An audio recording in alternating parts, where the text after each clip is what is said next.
Alycats and you viewers. So today, I've been meaning to make this video for a while now and I just haven't, but I'm like, why the hey not today?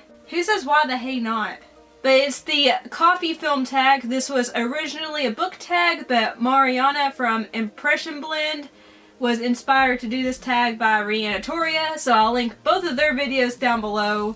And they're both fantastic videos, fantastic channels, fantastic women. I love them. But anyway, I thought this would be fun. The questions are in the description box down below if you'd like to do this tag yourself. I'm just gonna get started now and shut up. Black Coffee, a film that's hard to get into but has loads of hardcore fans. For this, I decided to go with 12 Monkeys. This is one of my favorite science fiction films, but I know a lot of people that couldn't even finish this film because they didn't either understand what was going on or they thought it was boring or too convoluted.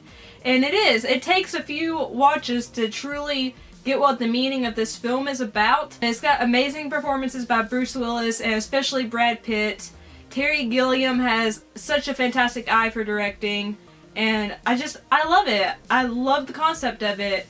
And if you're a science fiction fan and haven't seen 12 Monkeys, I do suggest it. Even though it is kind of confusing when you first watch it, or the second time you watch it, you do understand more and more with each viewing. It just becomes even more fascinating and even more prescient to the present day. Peppermint Mocha, a film that gets more popular during the holiday season. I don't watch a ton of holiday movies because I'm just not the kind of person. I guess I'm a Grinch. But a movie I typically watch every Christmas is Love Actually. This is a phenomenal anthology film by Richard Curtis, and it's just a bunch of different people and their love stories, and they are connected, but in a surprising way. And it is centered around Christmas time, so that's why I watch it around Christmas. It has so many amazing actors and actresses in this. It's got Keira Knightley, Hugh Grant, Andrew Lincoln, Colin Firth, Emma Thompson. And it's got that amazing scene where Andrew Lincoln's character goes to Keira Knightley's doorstep and he has those signs that he has written permanent marker, these messages, and the last one is "You're perfect to me." And I love that scene so much, even though it's kind of creepy if you think about it in real life. But Love Actually is the one that came to my mind. Hot Chocolate, your favorite children's film. This is more of a film for every age, but that is, of course, The Little Mermaid, the classic Disney animation. This is my favorite Disney animated film of all time. Ariel is my favorite princess. I adore this film. I've seen it so many times. It's stupid. I love the soundtrack. I need to rewatch this again. It's my favorite. Double Shot of Espresso. A film that kept you on the edge of your seat from start to finish. I just recently watched this film, but that is The Wailing. This is actually a pretty terrifying film, or at least it was for me. I won't say what it's about because that totally spoils the movie, but a general synopsis is there's this small village in South Korea that people are starting to become sick and there's a rash of murders, and this cop has to figure out why these are happening and why people are getting sick. And even though it's a pretty lengthy film, over 2.5 hours, I was invested the whole entire time and the movie went by like in a blink of an eye. And like I said, this is a genuinely unsettling, disturbing film, and I was actually scared by this. It's difficult for a movie to scare me, but The Wailing did that, and I was just on the edge of my seat the entire time, and I highly recommend it. Starbucks, a film you see everywhere. As of the time of filming, I've seen Fantastic Beasts and Where to Find Them everywhere, whether that's through commercials, through merchandise in stores, through people rereading the Harry Potter books.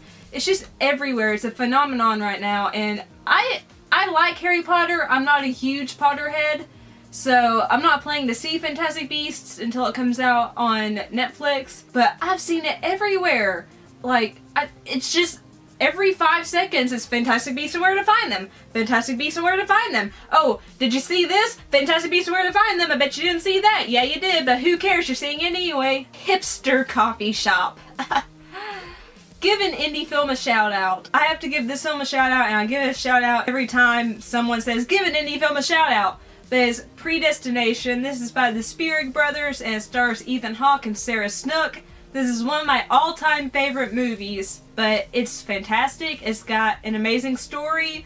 It took me totally by surprise, and I still love watching it. Like, you can rewatch this and still be blown away by how amazing the story is, how great the acting is. I've seen it at least 3 times now, I think, and I want to watch it again really soon. So please find this movie, watch it, you'll love it. Oops, I accidentally got decaf! A film you expected more from. I'm gonna go with a recent film that I just saw, but that was The Age of 17.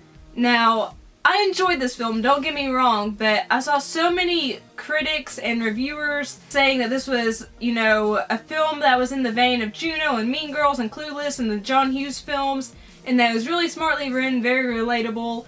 And I do agree that it was smartly written, but the movie was very predictable, and I was actually a little disappointed because I could not relate to the character. I mean, I was seeing grown men saying they related to this character in her high school life, but personally, I never experienced what she went through, not even today as an adult, and I just couldn't relate. I felt like I was too old for the film. I did enjoy it, but like I said, I'd rather watch Juno or Mean Girls or Clueless or a John Hughes film over The Age of 17, and it disappointed me because I thought I would give it like at least 4 out of 5 stars, and I gave it 3.5 out of 5. I know that's only half a point, but to me a half a point is a major deal, and I just expected more from this. I expected to relate to the character more, and I just couldn't. I just thought she was a whiny brat, and I understood why she was acting the way she acted, but I couldn't relate to her, and I felt disappointed because everyone was saying that this was such a relatable film. Yes, it is smartly written, and yes, it is funny, but I didn't relate to it personally. I felt like I was too old for it, so The Age of 17 was something I expected more from. The Perfect Blend, a film that was bitter and sweet, but still left you satisfied. For me, that film is The Fault in Our Stars. I adore this film. I always start bawling my eyeballs out at the halfway point. But I love this film, and it's torture because I know how it's going to end. I read the book before the film, and I cried reading the book, and I never cry while reading books, so that's a major deal. And I remember being in the theater when I first saw this with my mom, and we were both sobbing. Everyone in the theater was sobbing, and when I've rewatched this film, I sob again and again, but I love it so much. And there's a sweetness to it, but I mean, it does make you bawl your eyes out. I have known grown men to cry at this film, so I do recommend it because it's very beautiful and moving and really relatable actually, but it's so freaking sad. Coffee with My Sugar, a film that you might love a little too much. That film for me is Where the Heart Is, my all-time favorite movie. This is literally my favorite movie of all time, I'm not joking. I've seen this film 12 times. 12 times! And I never get tired of it. I love the story of Predestination and how her douchey boyfriend drops her off at Walmart, deserts her, and she has to live in Walmart up until she gives birth to her baby, and then this small town takes her in, and she finds love, and I'm spoiling the movie, but I love it so much. I love the book, and I love the movie, and I've seen it 12 times, and I want to watch it again, which should be my 13th time, which is way too many times to watch this movie. It comes on Lifetime all the time, but I love it.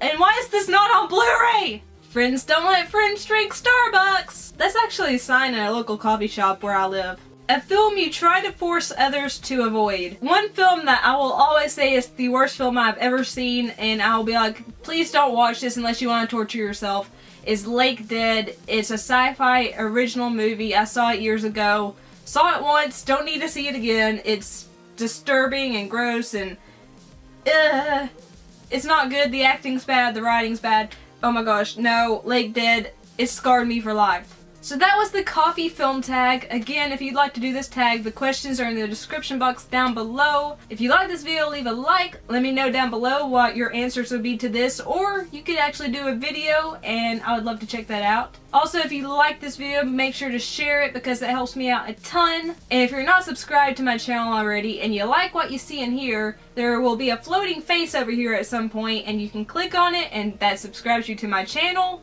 Also down below, where there's an actual subscribe button, there's a bell next to it. Click that bell. That bell will notify you of all my videos as soon as they're uploaded. If you'd like to follow me on social media sites, they're all listed in the description box down below. I love you guys so much. Thank you so much for watching. Peace and kisses. Bye!